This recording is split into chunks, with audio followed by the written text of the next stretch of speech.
When diplomatic talks break down and the United States moves toward military options, it signals a decisive change in the war on transnational crime.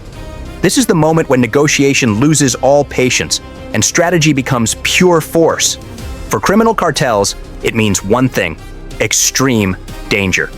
The calm before the strike instantly vanishes. It is replaced by immediate uncertainty, urgency, and raw survival instincts. Across the Americas, every major syndicate, including the Tren de Aragua and the Cartel de los Soles, feels the tremor of this shift. They know what follows next: relentless pressure, constant surveillance, disruption, and the quiet but powerful hum of U.S. aircraft somewhere just above the horizon. The failure of diplomacy is never sudden. It comes after months, sometimes years, of failed cooperation, ignored warnings, and growing mistrust. When the U.S. government finally decides that diplomatic channels have completely collapsed, it means the cost of talking is now far greater than the cost of confrontation. This transformation changes everything. It changes how intelligence is gathered, and it changes where military assets are positioned. Behind every public statement about exploring military options, a massive web of preparation is already in motion. This preparation includes satellite mapping of cartel corridors, classified coordination with allied regional partners, and the quiet movement of special operations forces into forward staging areas. Once the machinery of war begins to turn, there is no chance of returning to quiet talks. For the cartels, this breakdown brings risk that they have never seen before. In the first days after talks collapse, their networks respond with instinct and fear. Safe houses are abandoned immediately. Supply routes are shifted in a panic. All communications suddenly go dark. Informants are swiftly eliminated. Every single move the cartels make becomes defensive, paranoid, and carefully calculated. The command structure of these criminal enterprises hardens, transforming into something closer to disorganized insurgent cells. They brace for impact, understanding that when U.S. military operations begin, the rules of the game change completely. The immediate result is instability. When diplomacy ends, predictability disappears. Political uncertainty spreads fast across the region, and cartels try to exploit this chaos like oxygen. They immediately infiltrate border zones, strengthen ties with small local militias, and try to expand their territorial control. The absence of dialogue between nations creates gray zones, areas where criminal power can move freely. Every vacuum of authority becomes a potential sanctuary for criminals. Before we get to that, I need your help. I'm trying to hit 50,000 subscribers by the end of the year, and I need your help. So I would really appreciate it if you could subscribe and help me out. The cartel's covert economy instantly transforms into a war economy. As U.S. military pressure rises, the cartels are forced to evolve in real time. They try to invest in counter-surveillance, using lookouts, cheap drones, and intercepted communications to weakly anticipate U.S. strikes. They build fortified compounds disguised as rural farms. They hide airstrips carved into the jungle. They create deep, secret underground storage networks. Their logistics systems become hypermobile, moving convoys at irregular times and splitting shipments into microloads. This is not true sophistication. It is simply panicked survival. For every advanced tool the U.S. deploys, the cartels desperately try to develop an evasion strategy. The confrontation becomes a contest of endurance. American technology versus the cartel's criminal instinct. The clear threat of direct U.S. strikes drives the cartels even deeper into secrecy. Internal communication is broken into small pieces. Commanders use disposable phones, encrypted signals, and human couriers who are now at enormous risk. Meetings shift from open gatherings to isolated, temporary, and terrified encounters. Cartel security chiefs try to recruit inside police forces and military units to get early warning of American raids. In this environment, pure fear becomes the cartel's only policy. Every unknown signal, every unfamiliar drone could mean absolute elimination. The mounting pressure hardens the criminal structure even as it cracks the outer shell. As their maritime routes face heightened American interdiction, the cartels are forced to diversify their criminal enterprise. They frantically move beyond cocaine and fentanyl into human trafficking, illegal mining, cybercrime, and weapons smuggling. Digital platforms instantly emerge as the cartel's new battlegrounds, using encrypted marketplaces and cryptocurrency for money laundering. What was once a simple logistics war at sea now becomes a pathetic cyber war in the shadows. By spreading their crimes into multiple sectors, cartels hope that no single U.S. operation can cripple them completely. This diversification of crime mirrors a pathetic decentralization. The breakdown of diplomacy does not extinguish the threat, it merely forces it to mutate and become more desperate. Yet, these hurried adaptations come with severe consequences. The more the cartels spread their operations, the less total control they can maintain. Their internal factions instantly begin to fracture. Ambitious, reckless lieutenants openly challenge their weakened leaders. Alliances collapse under the weight of American pressure. Splinter groups form hybrid militias, part criminal, part insurgent, fueling cycles of local violence. This exposure of weakness has an immediate psychological effect. For governments allied with the U.S., the pressure reinforces the expectation of strong alignment. They must cooperate or risk isolation. For adversarial states, the pressure only hardens their desperate anti-American rhetoric. Diplomatic failure does not just isolate the enemy, it decisively polarizes the entire neighborhood. This polarization is the new terrain of the conflict. From the military perspective, this escalation is necessary. The only tool left after diplomacy fails is clear deterrence. The result is a highly effective campaign of precision strikes, targeted raids, and swift covert operations. The goal is simple: to degrade the cartel's capability without giving them any chance to trigger a full-scale war. The U.S. walks a narrow, confident line, projecting overwhelming power while avoiding entanglement. As operations intensify, the cartels turn to desperate, symbolic counterattacks. Retaliation becomes both a strategy of defiance and a chaotic spectacle. These acts, explosions near police stations or ambushes of security convoys, are designed to send a weak message. The cartels are not passive victims, but active, failing combatants.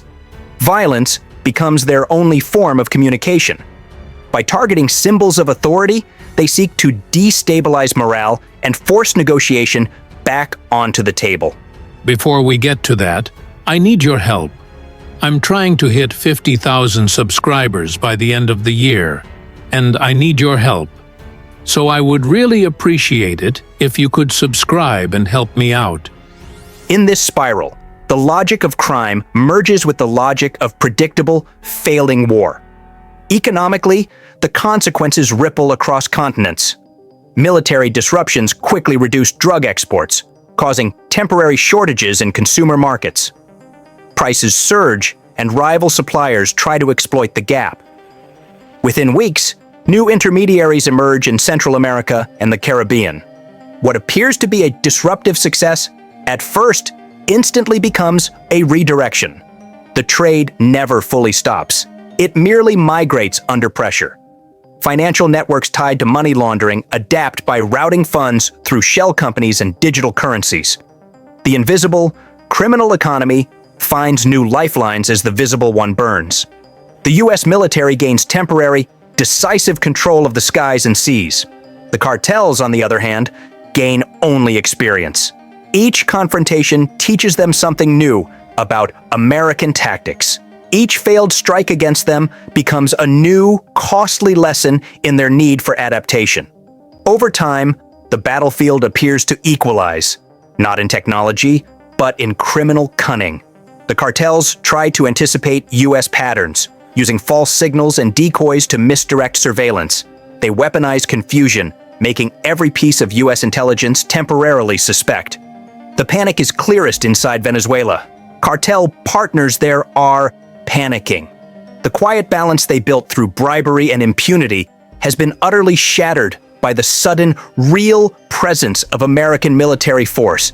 It is happening now. U.S. warships sit off the coast. Drones patrol the Caribbean skies. The once untouchable trafficking corridors are now easily within range of American missiles. For the first time in years, the cartels operating under protection are cornered. The whispers of military options have become tangible, decisive action.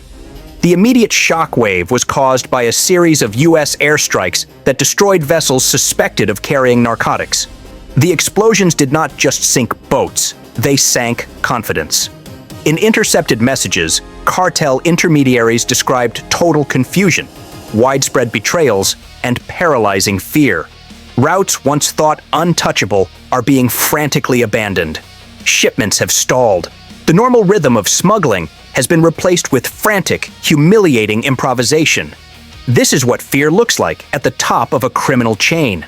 The U.S. campaign strikes two targets at once: the trafficking networks themselves and the Venezuelan elites who profit from them. By designating high-ranking figures as drug trade participants, Washington bridges anti-cartel operations and pressure against the regime. Every single airstrike sends two decisive messages. To the traffickers, it shows their logistics are utterly exposed. To the regime's inner circle, it signals that their survival is tied to their criminal partners, and the U.S. is ready to cut both down. This is a surgical blend of counter-narcotics efficiency and strong political warfare meant to erode the foundation that keeps the government solvent. The scale of the American military posture around the country is unmistakable. Carrier strike groups, F-35 jets, and special operations units have been deployed across the Caribbean and northern South America. Drone surveillance has expanded, mapping every coastline, river, and airfield used for trafficking. Intelligence networks fuse satellite data, intercepted communications, and maritime radar to create a continuous kill chain coverage. This is the ability to identify, track, and destroy targets in near real time. This posture is operational, not symbolic. It decisively increases the pressure on cartel supply chains. Smuggling boats now face the dual, paralyzing threat of detection and immediate destruction. Airfields that once launched clandestine flights are under constant surveillance, 24 hours a day. The logistical costs for traffickers are skyrocketing. Paranoia has become their permanent state. Cartel affiliates are in crisis mode.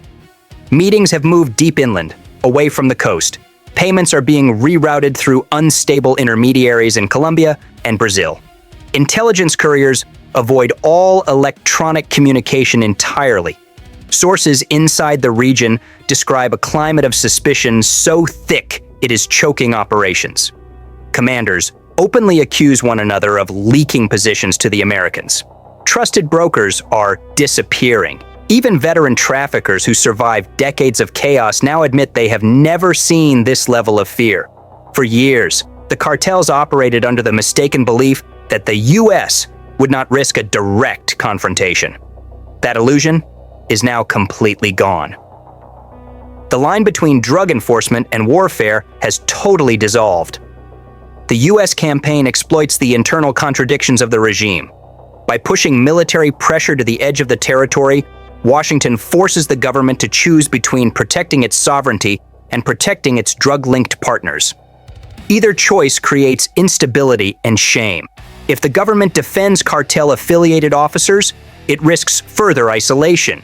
If it abandons them, it fractures its own network of loyalty and financing.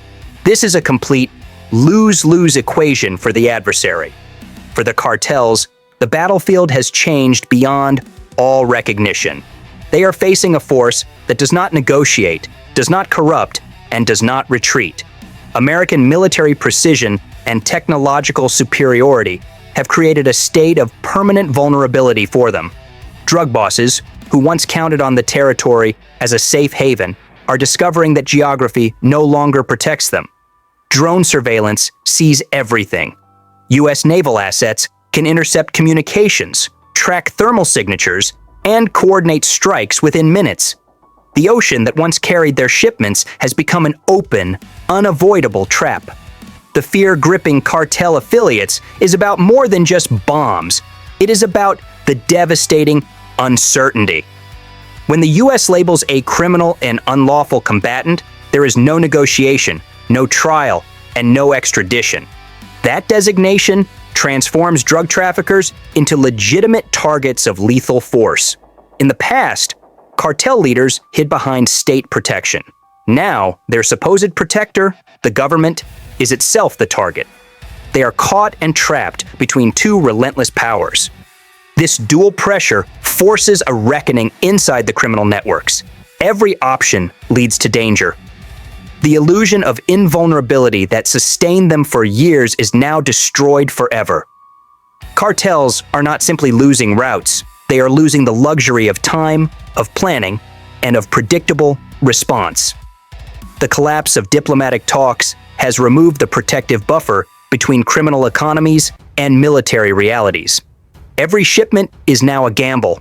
Every decision is a countdown to possible failure. The ensuing chaos is not random. It is perfectly engineered by American consequence. The death of diplomacy was sealed when intelligence evidence directly linked military leadership to narcotics shipments. The U.S. responded with lethal authorization for drone strikes, interdiction missions, and covert raids targeting cartel facilities. Once that line was crossed, diplomacy ceased to be a viable mechanism. The confrontation entered a self-reinforcing loop of hostility and dominance. The naming of the Cartel of the Suns in official U.S. briefings and the public authorization of a $50 million bounty on the leader's head institutionalized this confrontation. When a state leader is publicly subject to a bounty, it signals an irreversible position.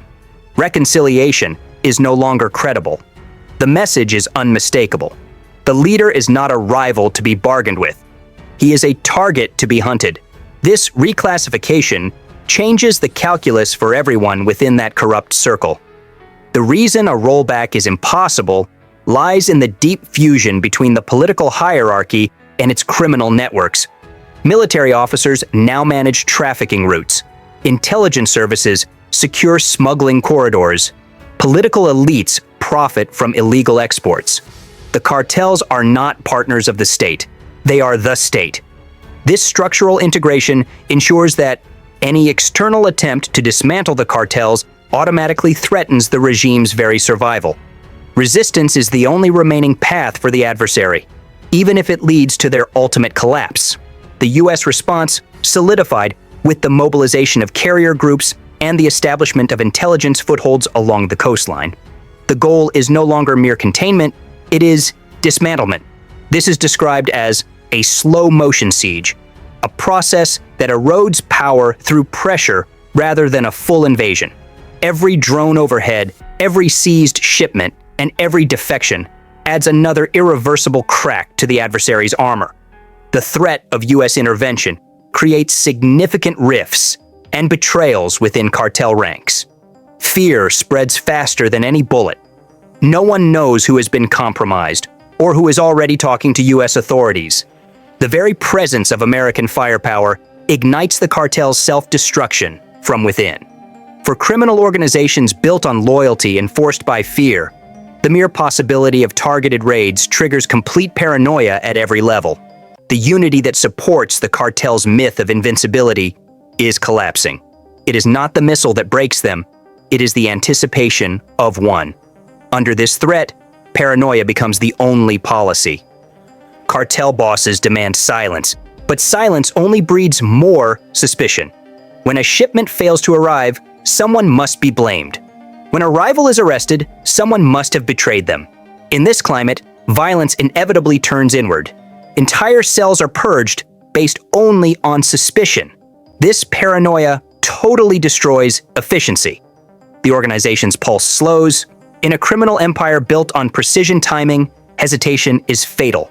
The U.S. does not need to strike immediately. The sheer uncertainty does the primary damage. The mere threat of strikes paralyzes decision-making, forcing cartels to waste resources trying to protect themselves from an enemy they cannot see. As fear takes root, the leaders begin to fracture.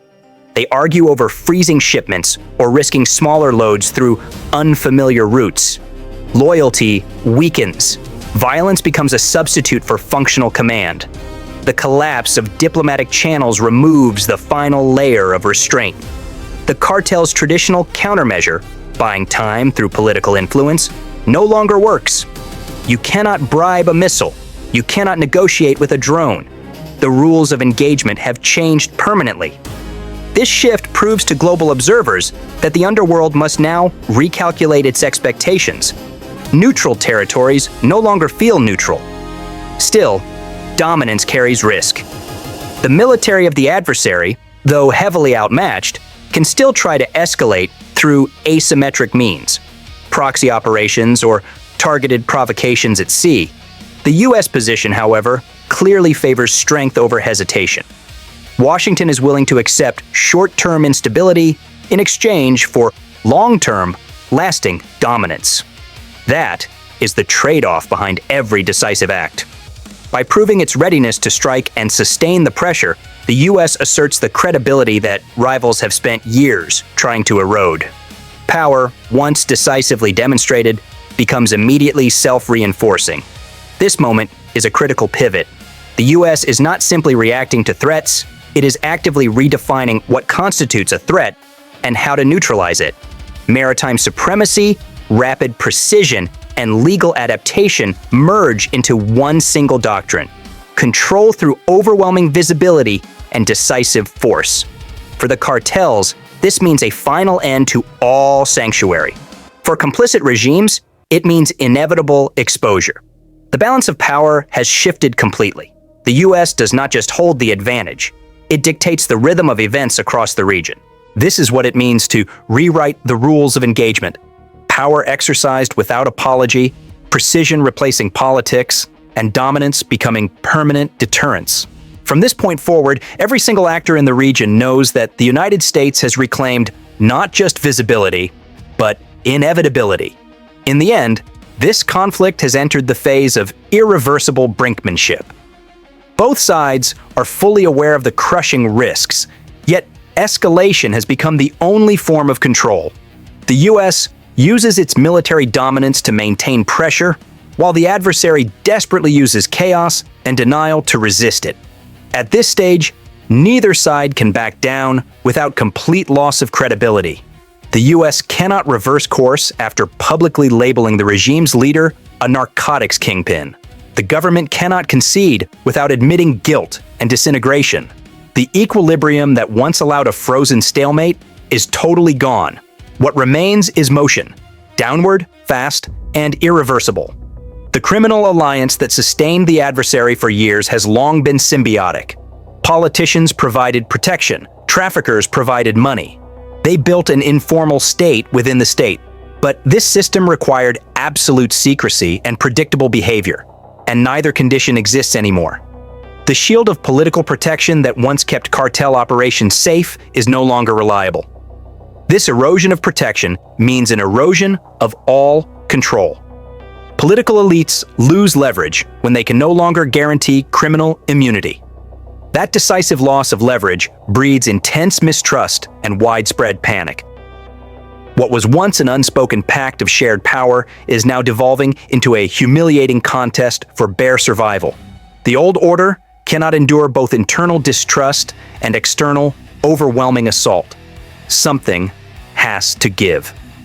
This is a story about the complete unraveling of a system built on criminal complicity. The pressure point has been reached, and its force is reshaping alliances that once seemed indestructible. The outcome is now inevitable. The alliance between the political elite and the traffickers is no longer stable. It is visibly cracking under the weight of its own crippling contradictions. This is the critical moment when loyalty instantly turns to self-serving fear, when partners become unavoidable liabilities, and when power built on corruption finally faces its reckoning. Every act of exposure, every financial sanction, and every defection brings the entire corrupt structure closer to breaking. The end of this alliance will not just reshape a failing government. It will permanently redefine the balance of power across an entire region. This takedown was just the start. The fight isn't finished. On your screen is the next video. Click the video, it opens right away, and you'll see the cartels crushed even harder.